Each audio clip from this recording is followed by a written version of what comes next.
¿Quién podría imaginar que el Rey del universo sería coronado con espinas y entronizado en una cruz?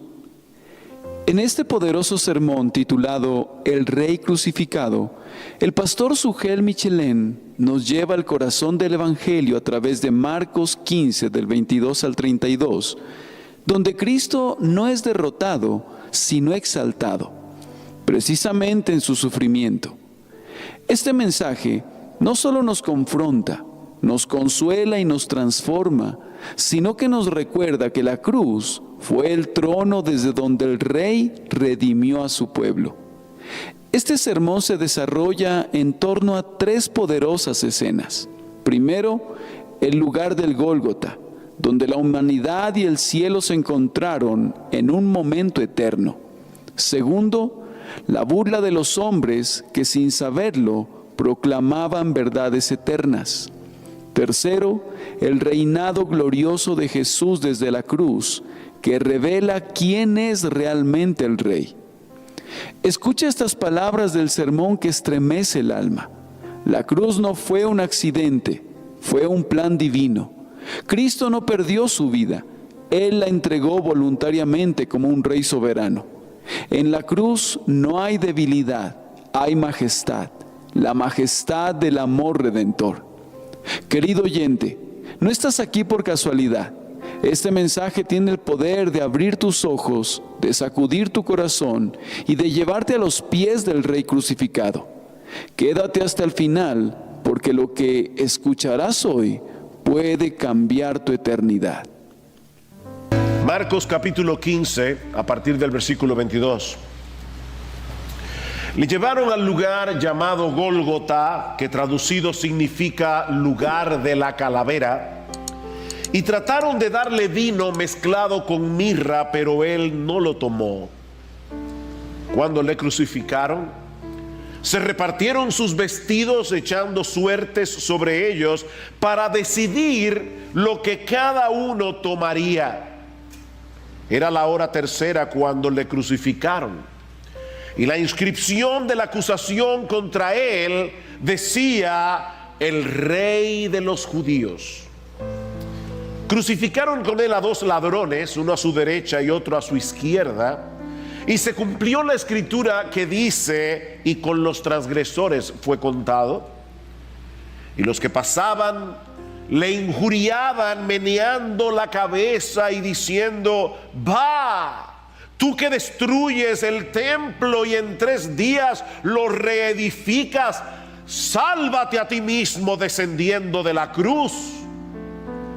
De igual manera también los principales sacerdotes junto con los escribas, burlándose de él, entre ellos decían: a otro salvó, a sí mismo no puede salvarse. Que este Cristo, el Rey de Israel, descienda ahora de la cruz para que veamos y creamos. Y los que estaban crucificados con él también le insultaban.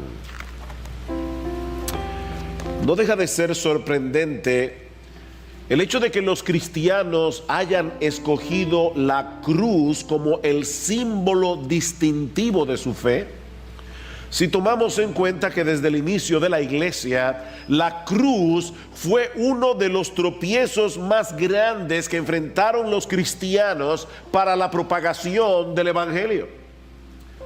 Pablo dice en su primera carta a los Corintios que la palabra de la cruz, y se refiere al evangelio que tiene a la cruz en su centro. Pablo dice: la palabra de la cruz es locura, la palabra de la cruz es necedad, es tontería para los que se pierden. Tanto para la sociedad greco-romana como para los judíos era completamente absurdo pensar que el Salvador de los pecadores haya sido un hombre que fue clavado en una cruz romana como el peor de los criminales. Como dice John Stott en un libro que recomiendo altamente, La cruz de Cristo, y está en español, decía: ¿cómo podía un hombre en su sano juicio Adorar a un hombre que había sido condenado como criminal y sometido a la forma más humillante de ejecución. Esta combinación de muerte, crimen y vergüenza lo excluía de toda posibilidad de merecer respeto y mucho menos adoración. Sin embargo, mis hermanos, los cristianos no escogieron el pesebre como el símbolo principal del cristianismo. No escogieron la piedra que tapaba la tumba de la que Cristo resucitó, o el trono en el que está sentado ahora mismo a la diestra del Padre. No, ellos escogieron la cruz, porque ese es el eje central de nuestra fe. Si no tenemos un entendimiento por lo menos elemental de lo que sucedió en esa cruz, no puede haber salvación. No puede haber salvación. Una persona que no entienda lo que sucedió hace 2000 años en esa cruz no se puede salvar. Pero ¿saben qué, mis hermanos? Una persona que tampoco esté adquiriendo un entendimiento cada vez más claro de lo que sucedió en esa cruz, no podrá madurar espiritualmente, no podrá crecer en su vida cristiana. Es por eso que Pablo insiste en predicar a Cristo crucificado, como dice en este pasaje de 1 Corintios capítulo 8. Dice: piedra de tropiezo para los judíos y necedad para los gentiles. Y aún así, cuando Pablo estaba en medio de la sofisticada sociedad corintia, dice él en el capítulo 2: yo me propuse no saber entre vosotros cosa alguna, sino a Jesucristo y a este crucificado. Ese siempre será mi mensaje, dice Pablo: Cristo crucificado. Y en Gálatas capítulo 6, versículo 14, Pablo llega a decir que no hay ninguna cosa de este mundo de la que él pueda gloriarse aparte de la cruz. Que jamás acontezca, dice Pablo, que yo me gloríe, sino en la cruz de nuestro Señor Jesucristo, por el cual el mundo ha sido crucificado para mí y yo para el mundo. Entre nosotros y el mundo hay una cruz, dice Pablo, la cruz de nuestro bendito Señor y Salvador. Y eso cambia por completo nuestra perspectiva de la vida. Eso cambia por completo nuestras prioridades. Eso cambia nuestros valores, aún la forma como reaccionamos ante el sufrimiento. Pero sobre todas las cosas, eso cambia radicalmente nuestra teología. Eso cambia lo que pensamos de Dios. Eso cambia radicalmente la forma como nos relacionamos con Dios. De manera, mis hermanos, que necesitamos entender qué fue lo que sucedió en esa cruz. Porque de ese entendimiento no solo depende nuestra salvación, de ese entendimiento depende cómo vamos a vivir nuestra vida cristiana práctica, aquí y ahora. Y por eso debe ser nuestra oración en esta mañana, que el Señor nos conceda la oportunidad de ver este pasaje como si estuviéramos al pie de la cruz, no como meros espectadores que sienten pena de Jesús, como decíamos el domingo pasado, sino como fervientes adoradores que contemplan los sufrimientos de su Salvador con un profundo sentido de asombro, con un espíritu contrito y con un corazón lleno de gratitud. El domingo pasado veíamos a Jesús caminando tambaleante por la vía dolorosa hacia el lugar de su ejecución, tan debilitado por los golpes, por la pérdida de sangre, por la humillación de la que había sido objeto durante horas, que los soldados romanos tuvieron que escoger a un hombre llamado Simón de Cirene para que le ayudara a cargar la cruz. Y es precisamente en este punto donde vamos a retomar la parte de la historia que Marcos continúa narrándonos en este pasaje y que vamos a considerar en esta mañana bajo 5 encabezados. En primer lugar, vamos a ver la llegada al Calvario. Marcos capítulo 15, versículo 22. Y le llevaron al lugar llamado Gólgota, que traducido significa lugar de la calavera. Y trataron de darle vino mezclado con mirra, pero él no lo tomó.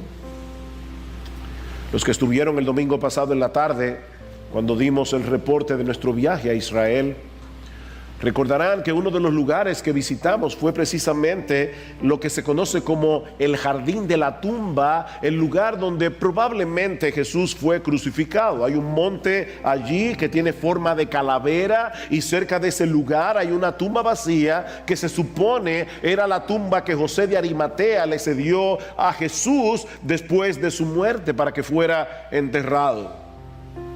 Es posible que ese haya sido el lugar de la crucifixión, pero ¿saben qué, mis hermanos? Eso es algo que no podemos saber con certeza, porque hay otros lugares en Jerusalén que también parecen encajar con la información que nosotros encontramos en el Evangelio.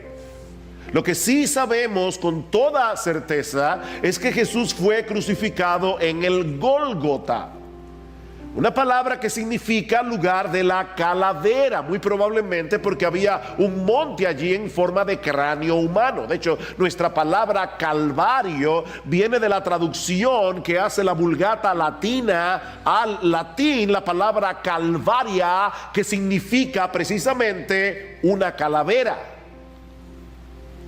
También sabemos por Juan capítulo 19 versículo 20, Hebreos capítulo 13 versículo 12, que ese lugar estaba fuera de las murallas de Jerusalén. Juan nos dice que estaba cerca de la ciudad, pero fuera de la ciudad, para mostrar hasta qué punto Jesús fue rechazado por aquellos que él había venido a salvar. Era impensable para los líderes religiosos de Israel que un blasfemo como Jesús muriera dentro de la ciudad santa.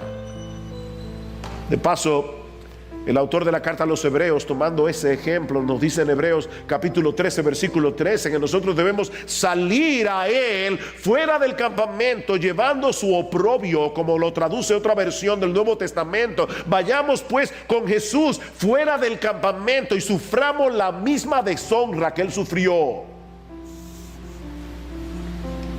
Somos seguidores de un Jesús que fue deshonrado, de un Jesús que fue terriblemente avergonzado, por lo que no debemos pretender recibir un mejor trato de parte del mundo incrédulo. De paso, hermanos, cuando nosotros hablamos del Gólgota, la imagen que tenemos en nuestra mente, estamos condicionados a pensar que Jesús fue crucificado encima de una colina, pero eso no es lo que la Biblia dice.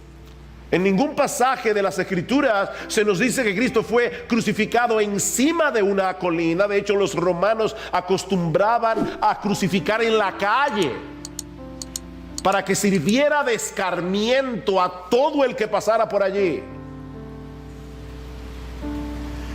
Una vez llegaron al Gólgota, Marcos nos dice que trataron de darle vino mezclado con mirra, pero él no lo quiso tomar, no lo quiso beber.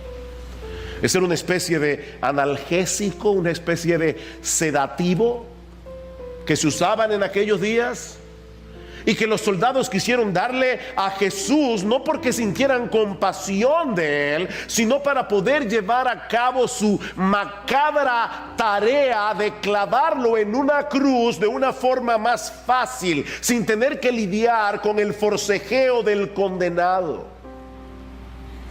Una persona sedada iba a poner menos resistencia al momento de ser clavado en la cruz. Pero dicen los evangelios que Jesús no quiso beberla.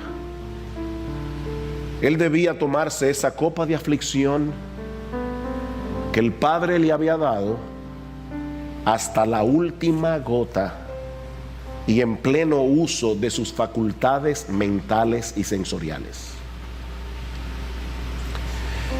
Él tenía que demostrar que estaba muriendo porque había decidido morir. que su muerte era un acto consciente, era un acto voluntario. Cada palabra que el Señor pronunció en esas horas de extrema aflicción requerían una mente despierta, una mente alerta. Al momento de ser crucificado, el Señor Jesucristo tuvo que experimentar plenamente todo el horror de lo que implica esa forma de ejecución. Y eso nos lleva a nuestro segundo encabezado, el suplicio de la cruz. El suplicio de la cruz. Como decíamos el domingo pasado, la muerte por crucifixión es probablemente el método más barbárico, más inhumano, más cruel de ejecución que alguna vez haya sido aplicado, porque prolongaba la agonía de las víctimas en ocasiones por varios días mientras experimentaban un dolor insoportable. Tal parece que esta forma de ejecución fue inventada por los persas, luego fue perfeccionada por los romanos, que la reservaban únicamente para los esclavos o para cualquier criminal extranjero que fuera considerado como indigno de ser tratado como un ser humano. Los romanos no permitían que se aplicara esa forma de ejecución a un ciudadano romano, excepto en casos extremos de traición. El gran orador y filósofo Cicerón condenó la muerte por crucifixión como un castigo sumamente cruel. No hay palabra adecuada, decía él, para describir una acción tan horrible. Y hablando en defensa de un senador romano que había sido acusado de asesinato y que algunos estaban abogando porque fuera crucificado, y Cicerón sale en su defensa y dice: la sola palabra cruz no debería figurar en el léxico de un ciudadano romano. Más aún, debería ser desterrada de sus pensamientos, sus ojos y sus oídos. Es indigno que de un ciudadano romano y de un hombre libre no solo soportar los procedimientos propios de la crucifixión, sino también el verse expuesto a ellos, a la expectativa, incluso a la mención del hecho. En otras palabras, Cicerón está diciendo que es impropio que un ciudadano romano tuviera que sufrir la agonía de pensar en la posibilidad de ser crucificado. En la posibilidad. Dice, solamente el hecho de que este hombre esté siendo juzgado con la expectativa de que puede ser crucificado, eso es indigno de un ciudadano romano, decía Cicerón. Era horrible.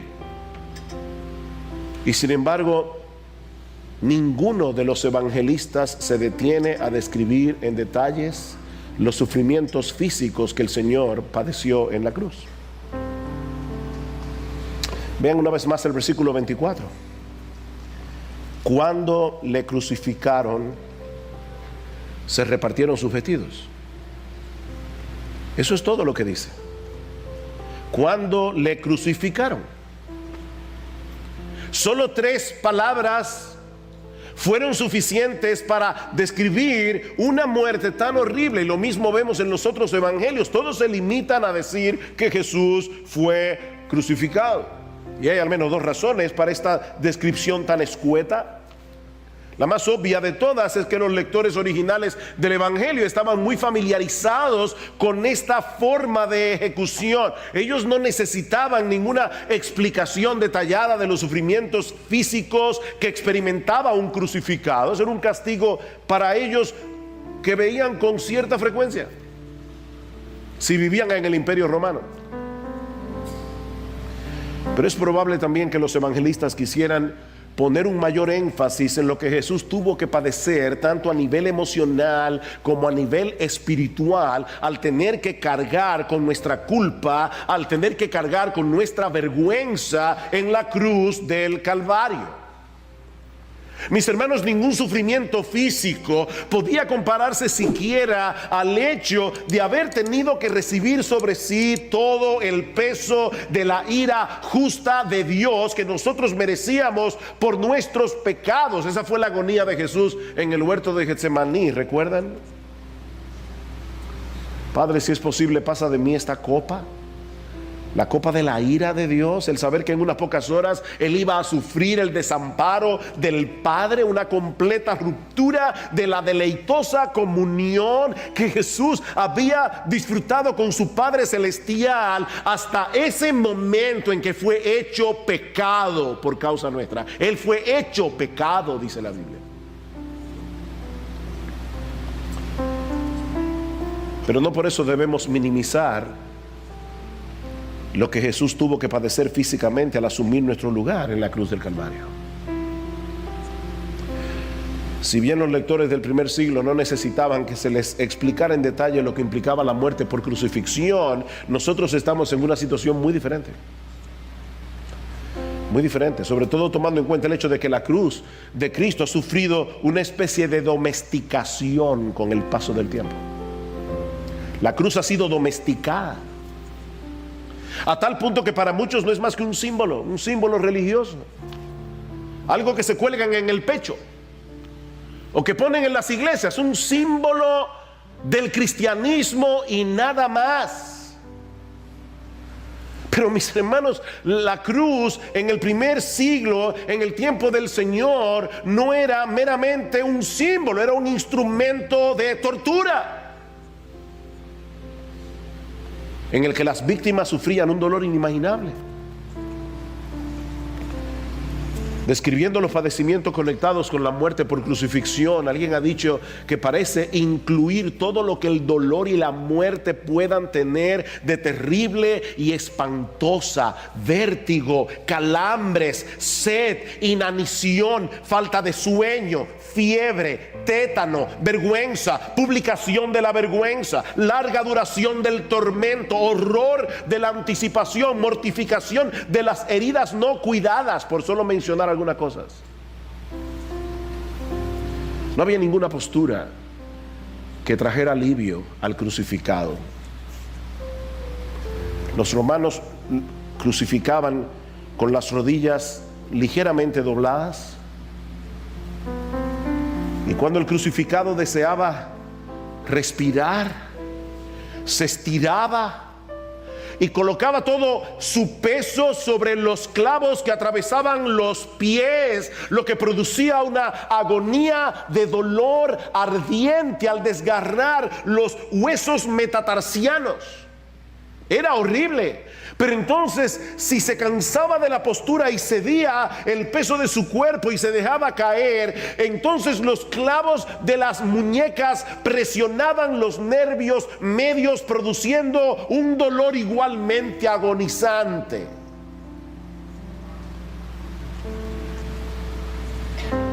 Y créanme que estoy ahorrando muchos de los detalles que yo tuve que leer en estos días sobre los padecimientos de un crucificado. Y ese fue el instrumento de tortura en el que fue ejecutado nuestro bendito Señor y Salvador. Y mientras eso sucedía, Marcos nos dice que los soldados estaban al pie de la cruz repartiéndose sus vestidos.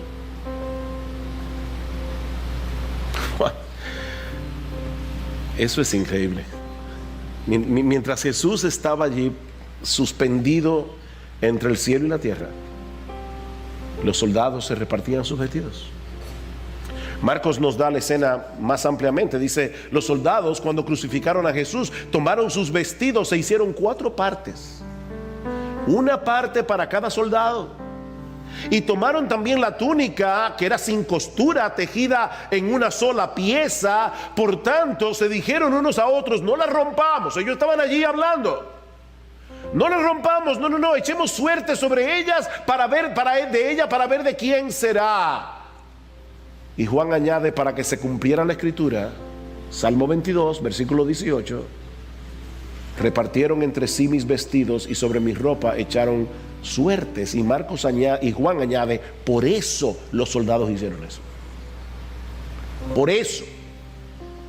Para que se cumpliera un salmo que describe con detalles asombrosos los sufrimientos de Cristo en la cruz 1000 años antes de su nacimiento, cuando ese método de ejecución ni siquiera había sido inventado. Y David proféticamente describe los sufrimientos de Cristo en la cruz, detalle a detalle. Miren, es por eso que en el día del juicio no habrá excusas. No habrá excusas. Aquí está la palabra. Mi amigo que estás aquí en esta mañana, óyeme bien, en el día del juicio tú no vas a tener excusa. Dios anunció todo eso de antemano para que nosotros sepamos que esta es la infalible, inspirada, inerrante palabra de Dios. Palabra de Dios.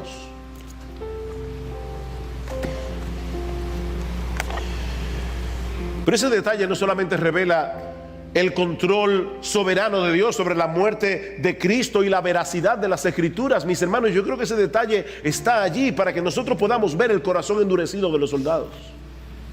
El corazón endurecido de los soldados. Mientras Cristo padecía los horrores de la cruz, muriendo para salvar a pecadores, estos hombres no tenían mayor interés que tomar alguna pieza de sus vestidos.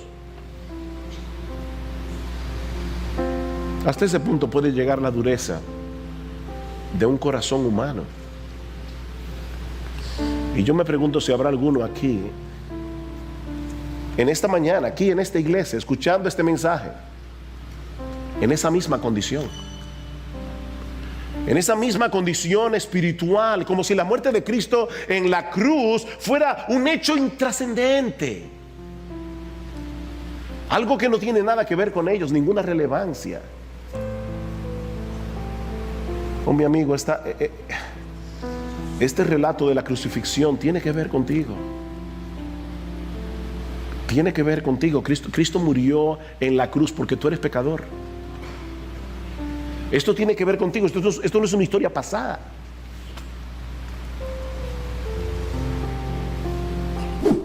Pero Marcos nos dice también en el versículo 25 que era la hora tercera cuando le crucificaron. Es decir, que eran las 9 de la mañana, según la forma en que los judíos contabilizaban las horas. Las 9 de la mañana. Mis hermanos, no olviden que Jesús fue arrestado a la medianoche del viernes. Y ya a las 9 de la mañana había sido juzgado, condenado y crucificado. Todo el proceso fue increíblemente rápido y, como veíamos hace unas semanas atrás, increíblemente irregular desde el punto de vista de la jurisprudencia judía. Violaron un montón de leyes para condenar a Jesús. Esa farsa de juicio era necesaria. ¿Saben para qué? Para dejar evidencia clara de que Jesús murió siendo inocente, porque Él vino a dar su vida en lugar de muchos que no lo eran. Era necesario que nosotros pudiéramos entender la farsa de juicio por la que Cristo pasó. Él era inocente. De ahí la extraña acusación que Pilato mandó a colocar encima de la cruz. Y eso nos lleva a nuestro tercer encabezado, la acusación escrita. La acusación escrita, versículo 26, y la inscripción de la acusación contra él decía: el Rey de los Judíos. Marcos está sintetizando aquí, resumiendo aquí, este es Jesús Nazareno, el Rey de los Judíos. Jesús fue acusado de muchas cosas en las dos partes del juicio que se llevaron a cabo en su contra. Los miembros del Sanedrín lo acusaron de blasfemia, ¿recuerdan? Por haber reconocido que Él era el Cristo, que Él era el Hijo de Dios. Y cuando se presentaron delante de Pilato, lo acusaron de pervertir la nación, lo acusaron de ser un sedicioso, de prohibir pagar tributo al César y de decir que Él era un rey. Esas fueron las acusaciones. Pero quiso Dios en su providencia que la acusación que prevaleciera finalmente como su causa escrita fuera esta: Él era el Rey de los Judíos. Él era el Rey de los Judíos. Y por supuesto, la intención de Pilato no era alabar a Jesús, la intención de Pilato era burlarse de los judíos. Y eso lo vemos claramente en el pasaje paralelo en Juan capítulo 19, tanto así que los principales sacerdotes se ofendieron y se acercaron a Pilato para decirle: no escribas que él era el rey de los judíos, pon allí que él decía que él era el rey de los judíos. Y es ahí cuando Pilato le da su famosa respuesta: lo que he escrito, he escrito.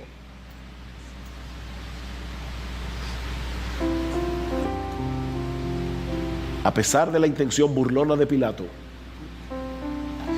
Dios, en su soberanía, lo movió a dejar un registro escrito en la cruz, un testimonio acerca de la verdadera identidad de Jesús. Él no fue crucificado porque haya cometido ningún delito, sino porque era el rey de los judíos, un rey que asumió voluntariamente la postura de un siervo para dar su vida en rescate por muchos, muriendo la muerte de un criminal. Es por eso que el rey de los judíos fue crucificado en medio de dos malhechores, como un malhechor más. Y eso nos lleva a nuestro cuarto encabezado: la infame compañía de Jesús en la cruz del Calvario. Dice en el versículo 27: crucificaron con él a dos ladrones, uno a su derecha, otro a su izquierda, y se cumplió la escritura que dice: y con los transgresores fue contado. No sabemos mucho acerca de estos dos hombres. Marcos nos dice que eran ladrones, Lucas que eran malhechores, hombres que se habían entregado a una vida de maldad, y entre ellos crucificaron a Jesús. Ahora es interesante notar que no se nos dice nada en los evangelios de lo que había sucedido con estos dos ladrones durante las horas previas a la crucifixión. No parece que ellos hubieran sido azotados como Jesús, ni coronados de espinas, ni severamente golpeados con una caña en la cabeza. No, solo Jesús. Aparentemente todo el aborrecimiento, toda la crueldad de los soldados se había volcado únicamente contra Jesús en ese día. En otras palabras, mis hermanos, ese día los soldados trataron a Jesús como el peor de los tres, el peor de los criminales. Supongamos por un momento que alguien hubiera llegado a Jerusalén en el preciso momento en que Jesús y los ladrones iban camino al Calvario. Esa persona no sabe nada de lo que ha sucedido, él no tiene la menor idea de quiénes son estos tres individuos que van a ser ejecutados. Pero entonces observa con cuidado el estado en que se encuentra cada uno. Mi hermano, ¿cuál sería su conclusión? Que el criminal más peligroso y más dañino tenía que ser Jesús, porque ninguno había sido castigado con tanta crueldad. Cada una de las cosas que sucedieron en esas últimas horas, desde el arresto hasta su crucifixión, fueron orquestadas por la soberanía de Dios para mostrar que Jesús era inocente, pero que estaba muriendo como el peor de los criminales, incluyendo el hecho de ser crucificado entre dos malhechores. Y Marcos añade esa nota en el versículo 28 para no dejar ninguna duda del control soberano de Dios, aún en ese detalle. Y se cumplió la escritura que dice: y con los transgresores fue contado. Eso estaba escrito en la profecía de Isaías 53, 700 años antes del nacimiento de Jesús. Ya Dios había dicho que eso tenía que suceder. El justo debía morir entre injustos porque estaba dando su vida en lugar de los injustos.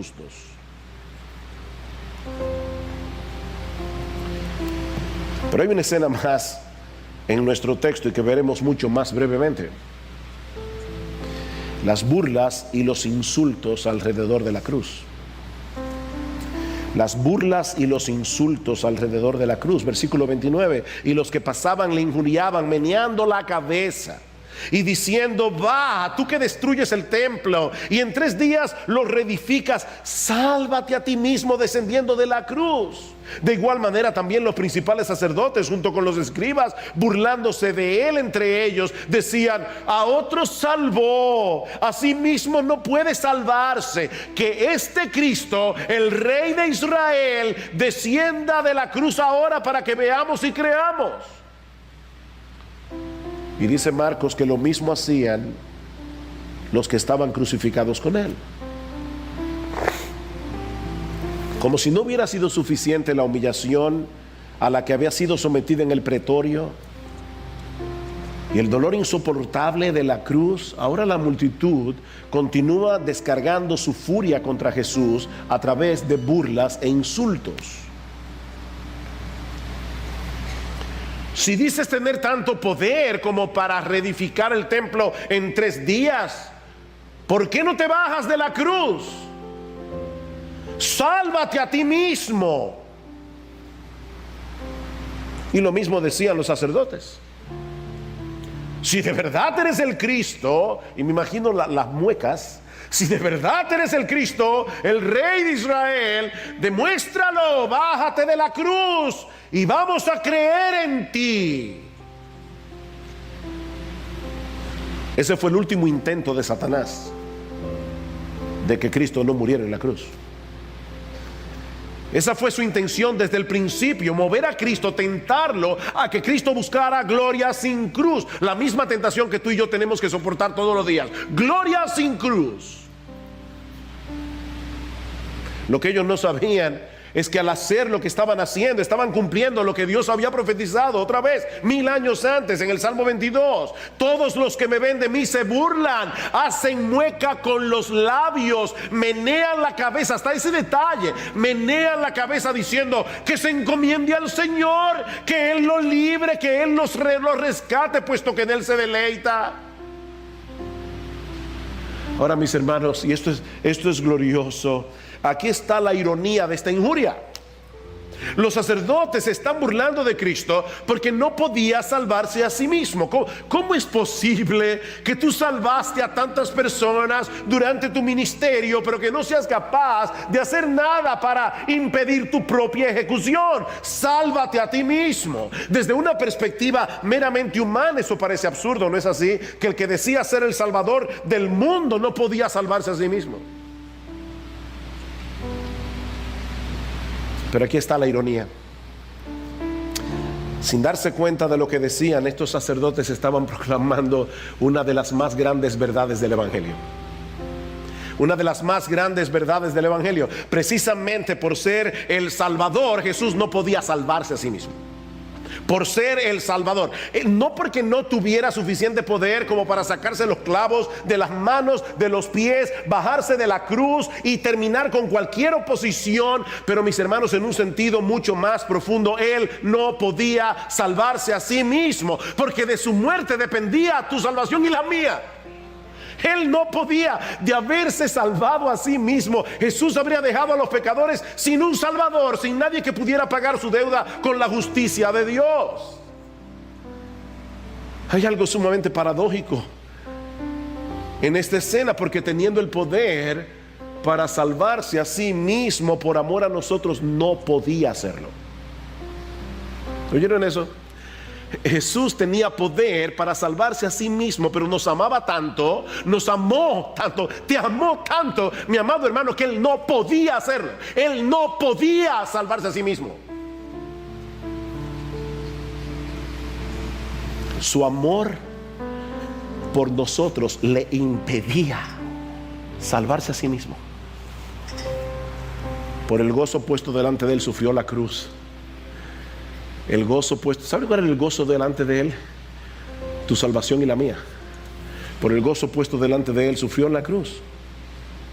Jesús tenía que morir, y tenía que morir de ese modo, no de otro, para poder llegar a ser nuestro sustituto. Jesús no podía morir de un infarto, Jesús no podía morir de vejez. Él tenía que morir una muerte violenta, la muerte de un criminal, y tenía que morir en una cruz para poder llevar sobre sí la maldición que pesaba sobre nosotros por causa de nuestros pecados. Tenía que morir así, no podía ser de otra forma. Ese es el argumento de Pablo en Gálatas capítulo 3, porque todos los que son de las obras de la ley, todos los que quieren salvarse guardando la ley, todos los que quieren salvarse haciendo buenas obras, están bajo maldición. Maldición. Dios te dice, mi amigo, que si tú estás tratando de salvarte guardando los mandamientos, tú estás bajo maldición, porque escrito está: maldito todo el que no permanece en todas las cosas escritas en el libro de la ley para hacerlas. Todo aquel que no guarda del pie a pa los 10 mandamientos, todos los mandamientos de Dios, desde el nacimiento hasta la tumba, está bajo maldición. Pero Pablo sigue diciendo: Cristo nos redimió de la maldición de la ley. ¿Saben cómo? Habiéndose hecho maldición por nosotros, porque escrito está: maldito todo el que cuelga de un madero, a fin de que en Cristo Jesús la bendición de Abraham viniera también a los gentiles, para que recibiéramos la promesa del Espíritu mediante la fe. Cristo cargó con nuestra maldición en la cruz, para que nosotros pudiéramos recibir la bendición de ser salvos, la bendición de ser adoptados como hijos por Dios, la bendición de ser reconciliados, la bendición de ser perdonados, únicamente por medio de la fe. Por eso decía al principio que si no tenemos un entendimiento al menos elemental de lo que sucedió en esa cruz, no puede haber salvación, pero tampoco podemos avanzar hacia la madurez cristiana. Mis hermanos, hay al menos 4 grandes verdades que podemos aprender en esta mañana al ver a Cristo clavado en esa cruz, suspendido entre el cielo y la tierra. Y la primera es la grandeza del amor de Dios. La grandeza del amor de Dios. Mi hermano, si tú quieres saber cuán grande es el amor de Dios por los suyos, no mires a las circunstancias que te rodean. Mira la cruz. Mira a Cristo sufriendo en tu lugar, en esa cruz. Dice Romanos capítulo 5 versículo 8: mas Dios muestra su amor para con nosotros. Dios muestra su amor para con nosotros, no haciéndonos la vida fácil. Dios muestra su amor para con nosotros en que, siendo pecadores, Cristo murió por nosotros. Cristo murió por nosotros. Y murió, mi amado hermano, porque te amó desde antes de la fundación del mundo. Él decidió, sabiendo que tú ibas a ser un pecador, Él decidió escogerte por nombre desde antes de la fundación del mundo. Él te amó y te ama con un amor incomprensible, con un amor inmutable, con un amor invencible. Y al mismo tiempo entiende tu dolor. Él entiende tu aflicción como nadie puede hacerlo. Hay un poema que leí hace años atrás y que quisiera compartir con ustedes en esta mañana. Dice este poeta, y obviamente no rima en español, pero escuchen la letra: si nunca te hemos buscado, te buscamos ahora. Tus ojos arden a través de la oscuridad y son nuestras únicas estrellas. Necesitamos la visión de marcas de espinas en tu frente. Te necesitamos a ti, oh Jesús de las cicatrices. Los cielos nos asustan, están demasiado calmos. En todo el universo no tenemos ningún lugar. Nuestras heridas nos duelen. ¿Dónde está el bálsamo? Señor Jesús, por tus cicatrices conocemos tu gracia.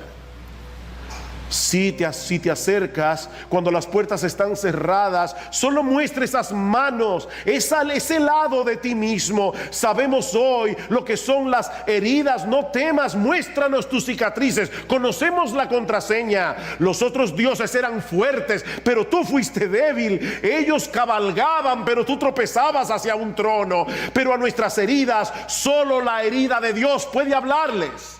A nuestras heridas, solo la herida de Dios pueden hablarles. Y ningún Dios tiene heridas, sino solo tú.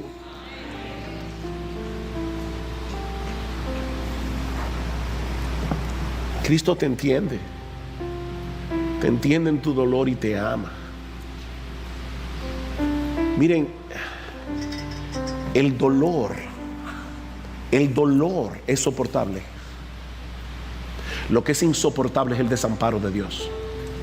Lo que es insoportable es sentirte solo, sola, completamente solo, sin nadie que te entienda. Pero mi hermano, Cristo sufrió el desamparo del Padre para que tú nunca fueras desamparado en tu aflicción.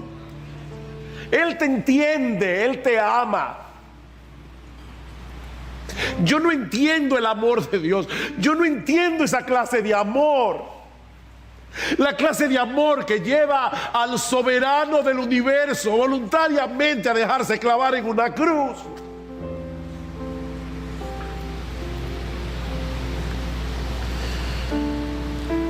Oh, qué bueno es tener a un Cristo con cicatrices.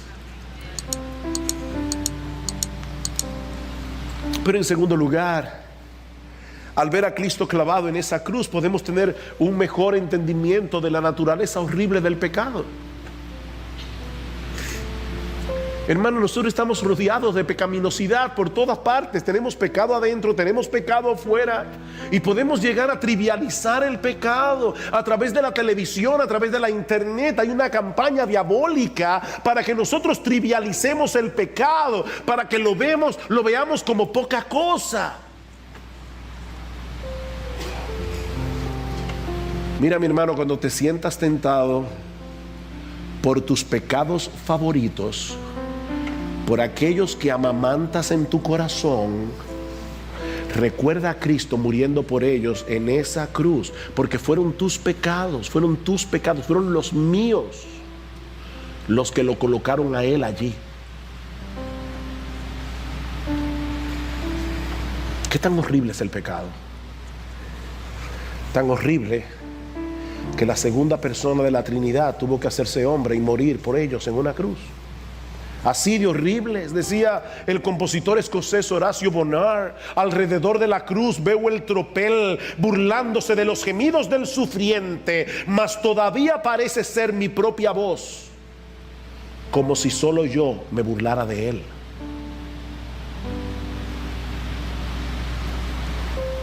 Tú estabas allí. Tú estabas allí. De haber estado allí, mi amado hermano, en tu naturaleza pecaminosa te habrías burlado de Jesús, habrías insultado a Jesús. Fue por tus pecados que Él fue allí a la cruz. Cuán horrible es la naturaleza del pecado.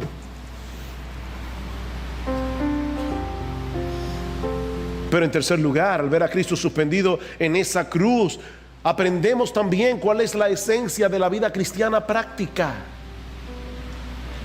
Decíamos hace un momento que nosotros hemos domesticado la cruz. La cruz se ha convertido simplemente en un símbolo que cuelga del cuello. Pero escucha, mi hermano, lo que significa ser cristiano. Tú quieres ser cristiano, escucha lo que significa ser cristiano. Versículo 34 del capítulo 8 de Marcos. Y ahora lee este texto o escucha este texto teniendo en mente todo lo que nosotros hemos visto hoy de la crucifixión. Y llamando a la multitud y a sus discípulos les dijo: si alguno quiere venir en pos de mí, niéguese a sí mismo, tome su cruz y sígame.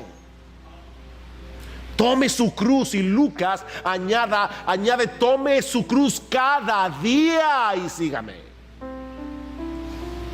Y no es que nadie va a ser salvo por sufrir, no es que nadie va a ser salvo por tener una vida incómoda, de ninguna manera. Somos salvos únicamente por gracia, somos salvos únicamente por medio de la fe. Es por la obra de Cristo que nosotros tenemos salvación, es únicamente por la obra de Cristo que nosotros somos reconciliados con Dios. Pero ¿sabes qué? Todo aquel que sigue al crucificado tiene que ser colgado en una cruz juntamente con Él. Con Cristo estoy juntamente crucificado, dice Pablo, y ya no vivo yo, mas vive Cristo en mí. Y lo que ahora vivo en la carne, lo vivo en la fe del Hijo de Dios, el cual me amó y se entregó a sí mismo por mí.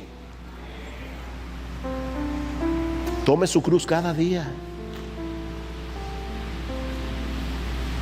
No es que te pongas un crucifijo en el cuello.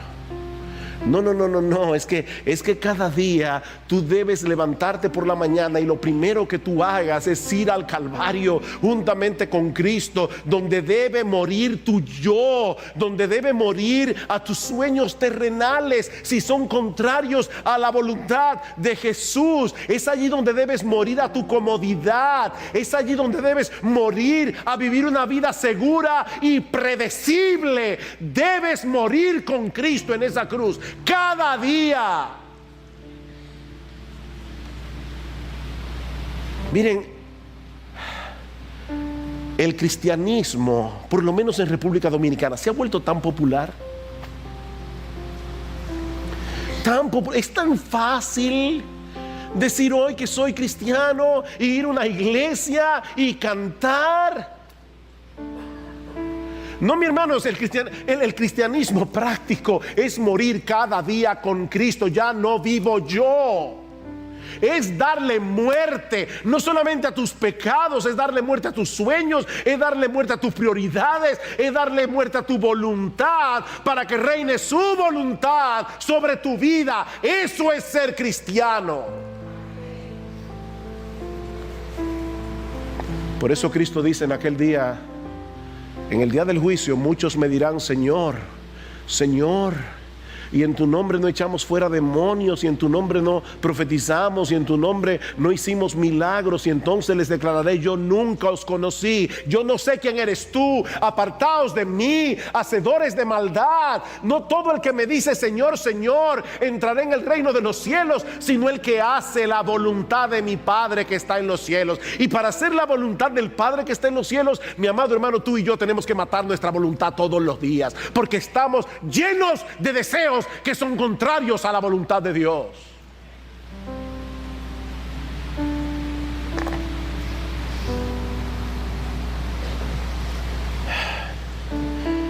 El pastor está gritando mucho hoy. Mira, déjame decirte algo. Si tú viniste a evaluar como yo predico, lo lamento, pero tú necesitas cargar tu cruz. Tú necesitas cargar tu cruz. Tú necesitas decir: ya no vivo yo. Decírtelo a ti mismo. Recuérdate cada día cuando te levantas por la mañana, Sujel Michelén, recuerda: ya no vivo yo, ya no vivo yo.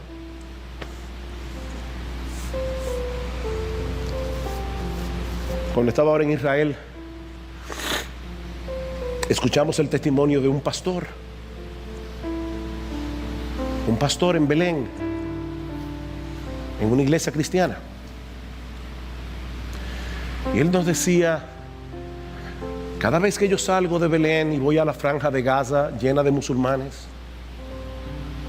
a predicar el evangelio, mi esposa sabe que existe una gran posibilidad de que yo no regrese.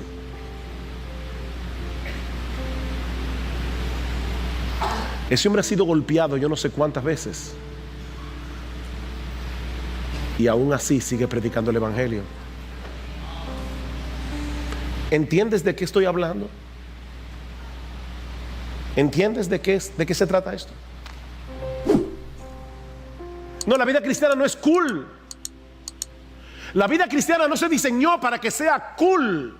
La vida cristiana se diseñó para que nosotros representemos al Cristo crucificado en un mundo que lo odia. Eso es la vida cristiana, práctica. Ven, toma tu cruz, ven, toma tu cruz. Y ¿saben qué, mis hermanos? Sí debemos tomar la cruz. Y seguir a Cristo sigue siendo glorioso. Sigue siendo lo más glorioso, porque Él es lo más glorioso. ¿Sabes por qué la vida cristiana es gloriosa? Por el deleite que nosotros tenemos en Él. La razón por la que Cristo dice: toma tu cruz, no te preocupes, toma tu cruz, es porque tener a Cristo vale más que el mundo entero.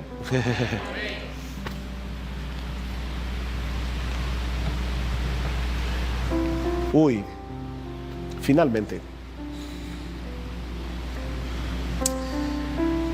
ver a Cristo suspendido en esa cruz también nos enseña que no existe posibilidad de salvación fuera de Él.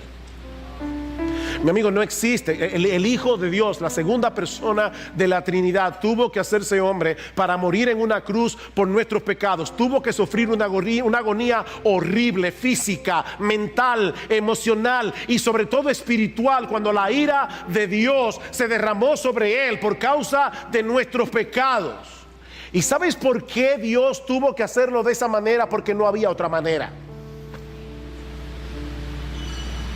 Mi amigo, no hay salvación fuera de Cristo. No hay salvación. No hay salvación en la religión. No hay salvación en guardar los mandamientos, porque no vas a poder hacerlo. No hay salvación en tu decencia. No hay salvación en tu vida moral. No hay salvación hasta que un hombre se humilla, reconoce su pecado, reconoce que merece el infierno por sus pecados y va a Cristo en desesperación diciendo: por favor, sálvame.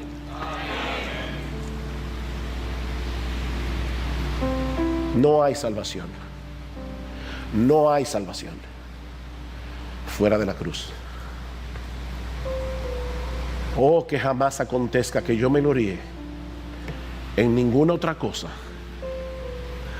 que no sea en Cristo y este crucificado, por el cual el mundo me es crucificado a mí y yo al mundo.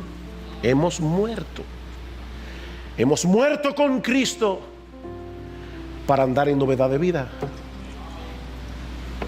Y Dios, mi amigo, Dios te está ofreciendo ese regalo hoy. Dios te está ofreciendo ese regalo gratuitamente, por gracia, únicamente por medio de la fe. Ven a Cristo y ven ahora.